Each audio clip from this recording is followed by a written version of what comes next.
Jackpot daw sabi ni Mickey Boy dahil 2 days siyang walang pasok at iginala natin ng mga batang maligali. Kataon na sabay pa sila ni Papa Bernard na walang pasok ngayong araw. Kaya naman hindi po pinalagpas ni Mickey Boy ang pagkakataong yakagin kami dito sa Lomian. Isa lang naman to sa mga kaligayahan ni Mickey Boy ang maglomi. Alam nyo naman, napakasarap kumain yan. Habang naghihintay nga po tayo ng order, nag-iisip na rin si Ina Magenda kung ano bang iuulam natin ng tanghali at hapunan. Masarap din kasing katambal ng lomi ang pandesal kaya eto bumili tayo.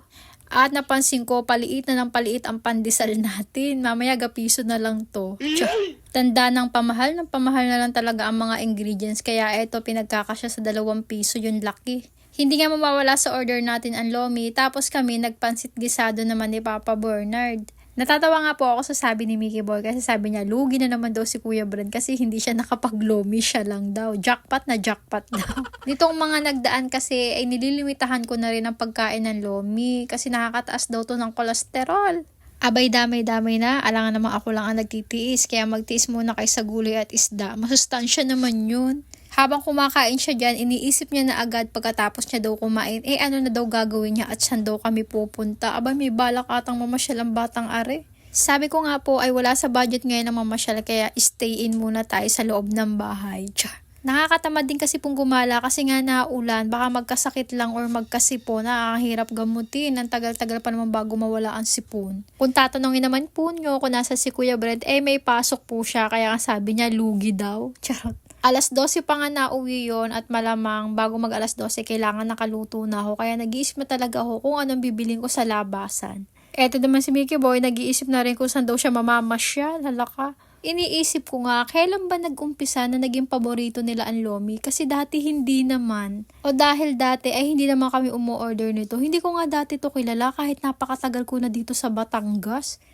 Dito na lang talaga ako nausuhan na may gantong pagkain pala dito malapit sa amin. Baka wala lang talaga kaming pambili.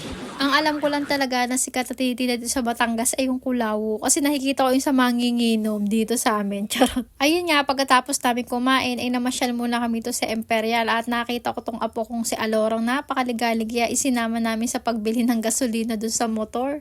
Yung motor kasi po namin na si Delilah ay hindi na daw po naandar. Kaya lalagyan po ng gasolina ni Papa Bernard. Bibili daw po kami. Kaya aray, kinidnap ko muna ang batang maligalig. Lagi sasabihin ng iba na gumawa ka ng sayo nang hindi ka nahihiram. Sabi nyo lang yun, ang hirap kayang magpalaki. Maganda daw yung may anak na babae. Hindi nga makababae, anong gagawin? Kala ko nga po yung pangalawa kong anak ay babae na, pero ayan, pototoy pa rin lumabas at si Mickey Boy, yun nga lang kamukha ko. Sa panahon ngayon, mahirap na maraming anak kung gusto mong bigyan sila ng magandang buhay. Kontento na po tayo kay Kuya Brent at kay Mickey Boy na sana makapagtapos ng pag-aaral at makakuha ng magandang trabaho para sa kinabukasan nila. Anyway, for today's ulam nga ngayong tanghalian ay naisipan ko na lang ng maginataang tilapia. Tsak matutuwa si Kuya Brent dahil isa rin to sa mga paborito niya. Ang dami na nung paborito ngayon. Buti na lang at nalaki si Kuya Brent na hindi na nagiging pihikan sa pagkain at kung ano yung kinakain namin sa lamesa ay kinakain niya na rin. O ano, nakarating ka ba dito sa dulo? Ay siya, salamat.